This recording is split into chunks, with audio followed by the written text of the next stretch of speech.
Good morning, good evening, good night, whenever you're doing these. So next up is the rear of the van, both sides of this, anti-roll bar, same as we did on the front. Just show you what we've got.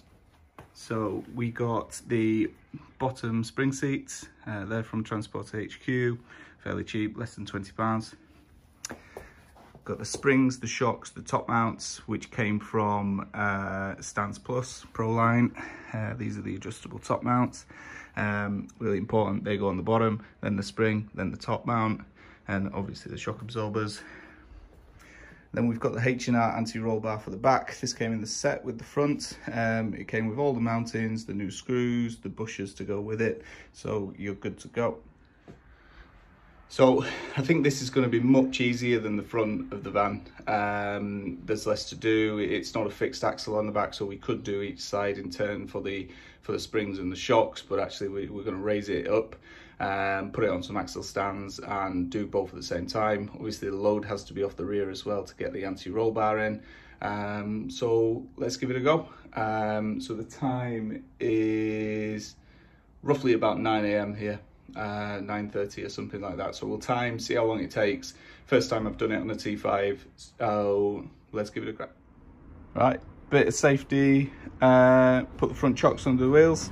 Missus going out shopping, you can put them under for me please.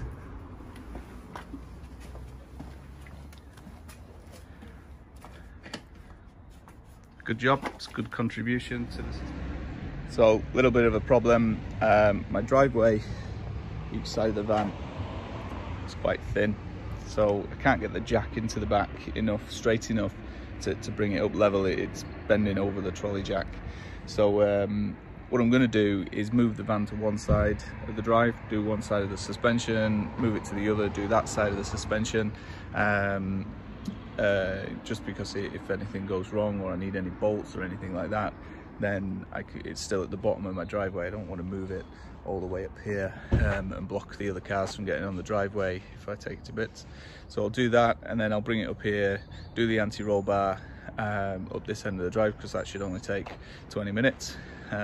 So that's what I'm going to do. So the back's relatively simple. All we're going to do is bolt on either side of the shock absorber. That's going to free the arm. Arm's going to pull down, and then the spring should pull out. Shouldn't need compressing or anything like that. A few things to note on my van. This is the reason we bought the spring seat. It's in really good condition, as you can see. And then the top of this, obviously we may need to modify. We'll have a look at that once it goes on. Some people do angle grind a bit of this off to get the bump stop out, but we'll see how it goes. So similar to the front, 21mm, one on this side where I am at the minute, one on the other side. You know, if you put one on each side and then a twist, you'll get it off. I'm going to use the impact wrench just to a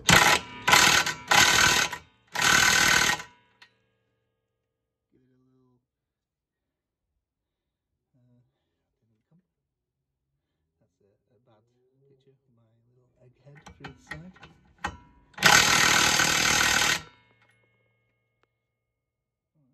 That is not shifted. Plan B, not sure what that is yet. So, not entirely bad. We've just had to hold another spanner on the other side and pull that bit out. So the nut should now spin through. Not quite. Other side. Well, that comes out. There must be a thread in there because it wouldn't just push out. So right. Now the shock absorber is loose from the arm. We should be able to push down on this arm now and free our spring.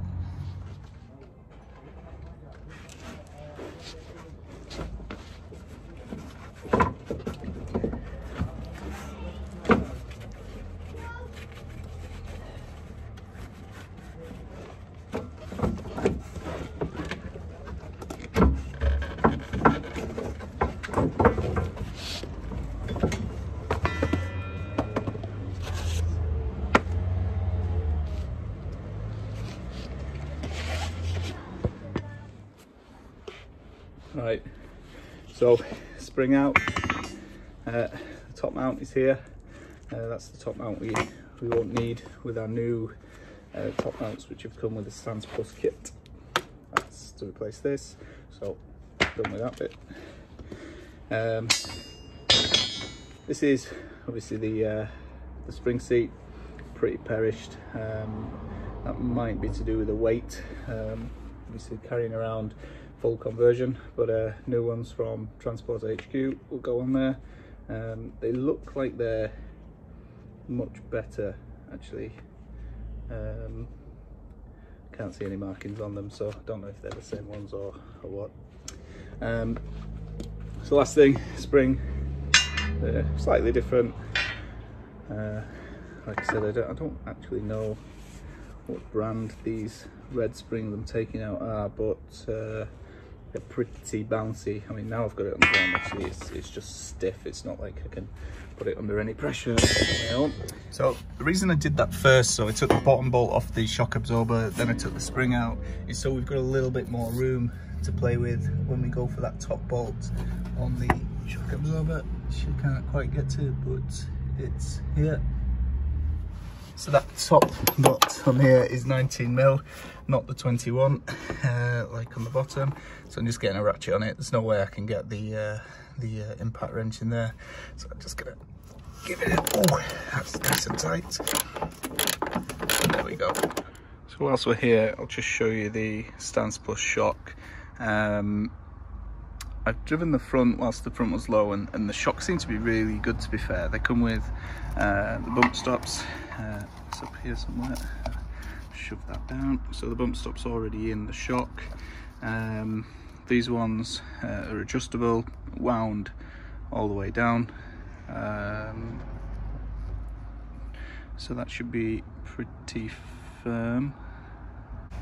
But they're not as long as the original, so that's going to give us a little bit more arm up. That should stop the spring falling out, to be fair. A lot of people say the spring might fall out if it's shorter, but shorter shock absorber is going to keep that in. So for your spring seat, there's a little groove here on the side which points towards the disc. If we have a look at our new spring seat, that also has a groove on this side, so that's going to slot in as you'd expect into that. So that's the correct way round. You can see then there's a groove on this, and that's obviously where your smallest part of your spring is going to sit. So if anyone's interested of which way around, this bit's bigger on the spring, so that's obviously the top bit. This bit's thinner, so that's going to be on the bottom. Your little cut on your spring here is then obviously going to sit on the little groove here on your spring seat. So before we put the spring in, we're going to put this top mount on. It goes on this way round, threads to the bottom. Obviously in here there's a bump stop already in it, and then this really long piece of steel. So you're supposed to cut this, so let's put it on and just see what it looks like without cutting it. In all honesty, I don't know whether that's needed just with the standard suspension, so I'm not actually going to do that. I'm going to try it with the spring in it, sit it down, and we'll see how it looks. You know, if this was any shorter, or we were doing kind of, you know, the top mount delete or anything like that, then yeah, definitely this is going to need to be shaved, but that's okay. I think at the minute, let's have a look anyway. So the first thing you're going to notice is that these don't line up right. Your spring's kind of going this way, your bump stop's here. You can see that. Obviously the arm needs to come up to meet each other. That's a swinging arm, so it's connected at this side, loose at the back. So that needs to be jacked up a little bit to get that in. No doubt we'll need to jack that up anyway to get the short shock absorber in. So what I'm going to do is just take off this spring and the top mount, fasten the top of the shock absorber, and then we'll put this spring back in and this, and then use a jack to get the arm back up into position, lock the shock in, and then all this should be just locked together nicely. Right, shock absorber Stance Plus logo to the front, facing you. Slide that up where the original shock was. There's a hole, and then you get your bolt. Gonna thread it through the shock absorber and back into the body. Right, there's the new shock absorber hanging down there. There's the hole it needs to line up with. There's quite a lot to come here, especially if we swing this to lined up. We need to come up another 3-4 inches just to help. Apologies about the mowing. I've just put the scissor jack under here from my little car. They're quite good and quite small for using, you know, on stuff like this where you need to get your tools in as well and your arms in, etc. So I'm going to line that up, and that will meet each other. Alright, so just before I bring the arm up, obviously I need to put in the new spring and need about 6 arms to get these in. Get into there. And slide.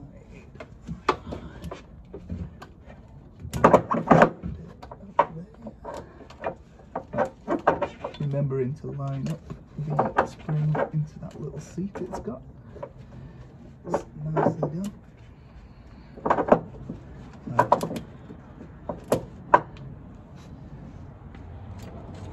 And we're going to twist. Start raising the arm.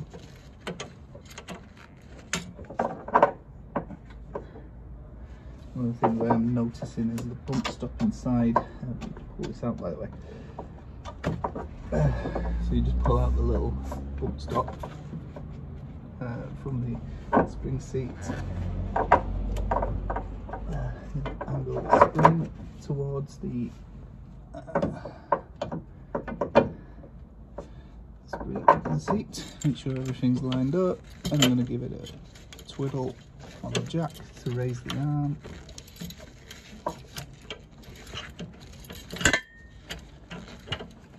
So in typical fashion, this isn't tall enough. It's on its maximum point, and it's probably just a few millimeters off, so I can't get the bolt through.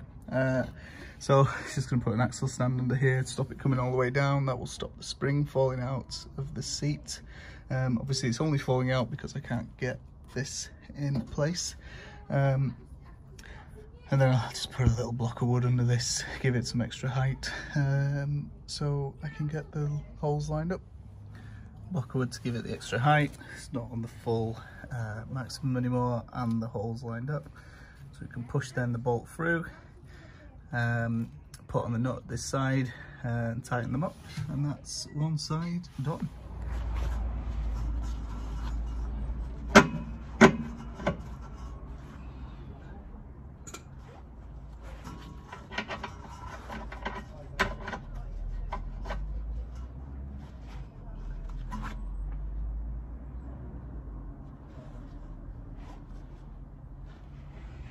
.21 mil, the bit which came off. Spanner on the other side.